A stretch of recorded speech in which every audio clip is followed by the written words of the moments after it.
Hi again. So this is part two of Job chapter 9. And we're going to be looking at points 3 and 4. Um, Job talks a lot about this notion that you know God is not really going to argue with him. God is not really going to concede anything to him. He's not going to all of a sudden say that uh, you know Job is going to be released from his suffering. He's not going to come down and offer reassurance to him. Um, and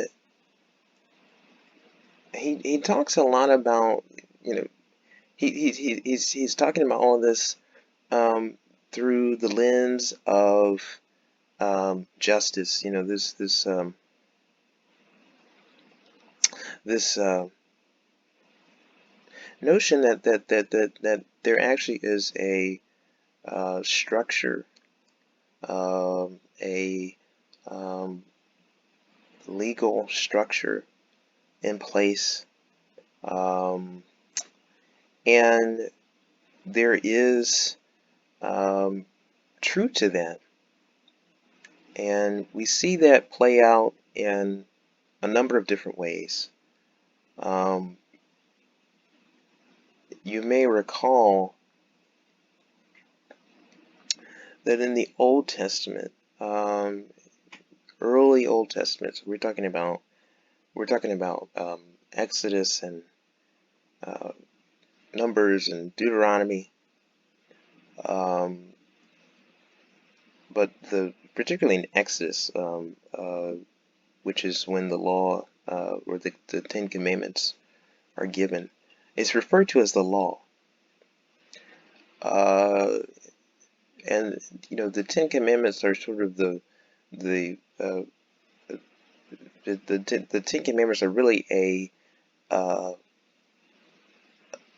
succinct version of the law, but the law was extensive.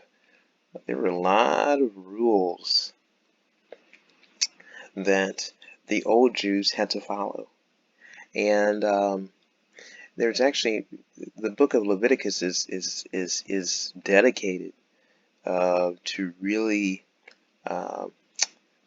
expounding upon those rules and regulations that they had to follow, and it was taken very seriously. And in that sense, God was, God wasn't just their leader, their father, but he was also their judge. He was the one responsible for not just providing the compounds of morality, but determining the degree to which those compounds were respected. The way in which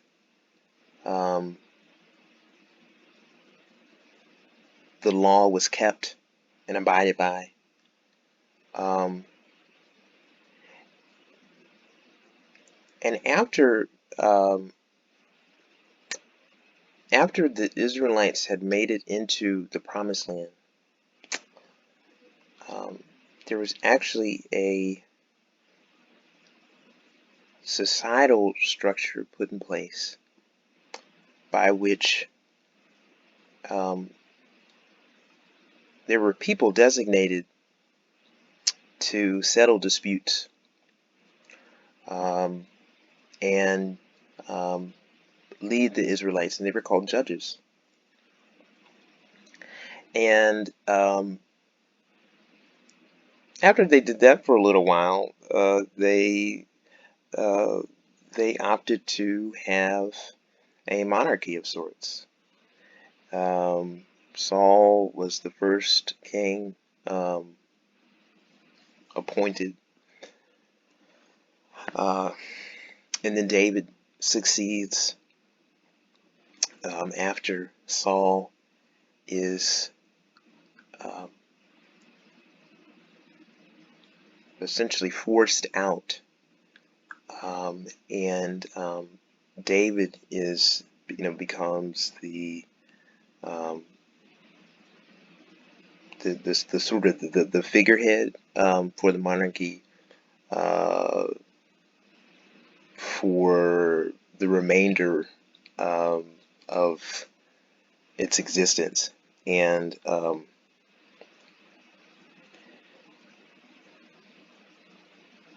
we understand that um, there were also priests put in place, um, and these people were very important, very critical in terms of the hierarchy. Um, and so we understand, uh, we see a structure that's beginning to take form, um, and indeed in the spiritual realm, there is a similar structure and hierarchy.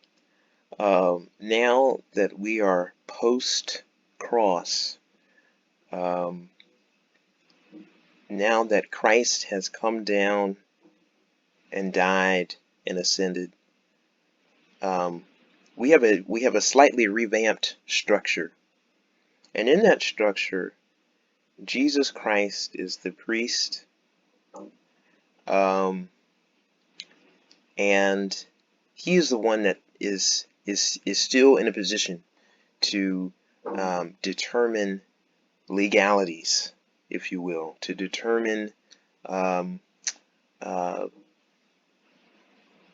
judgments, to make judgments.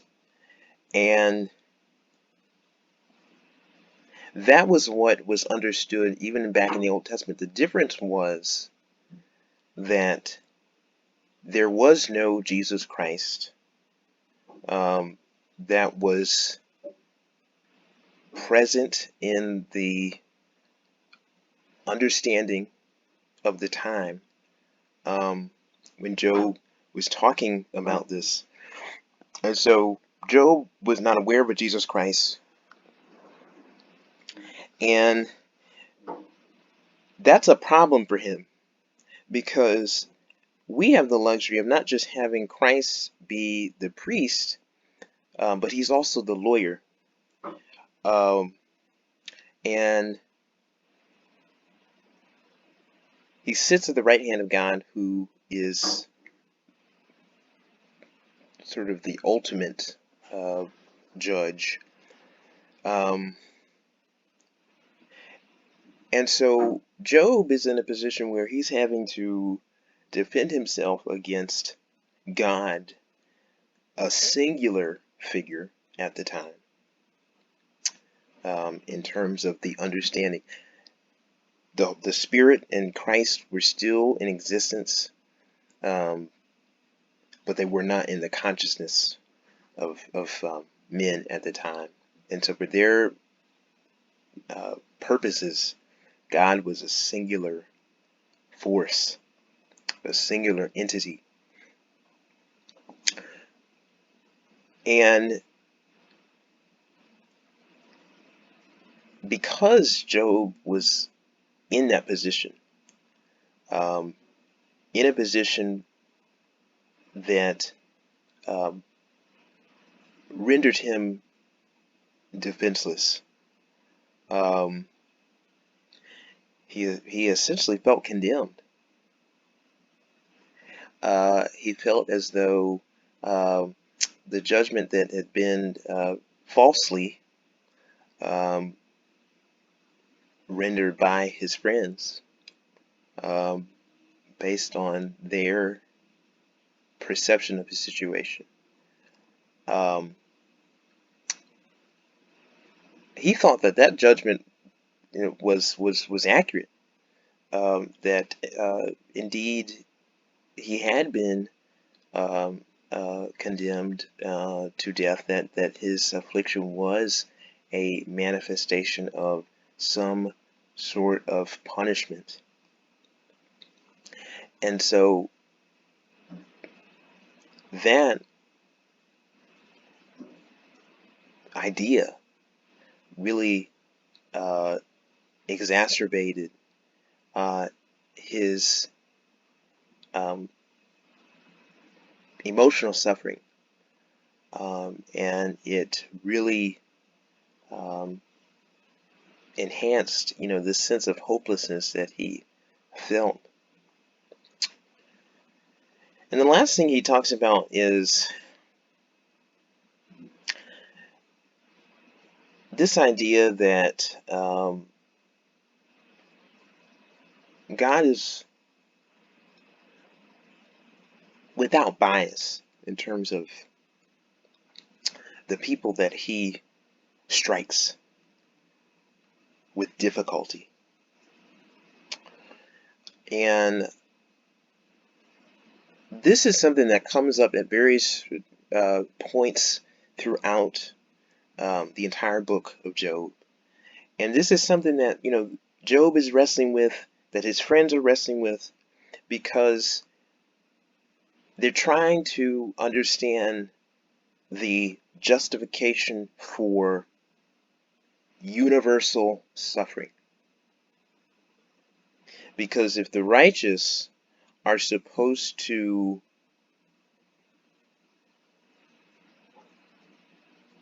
walk unhindered, if they are not supposed to be on the receiving end of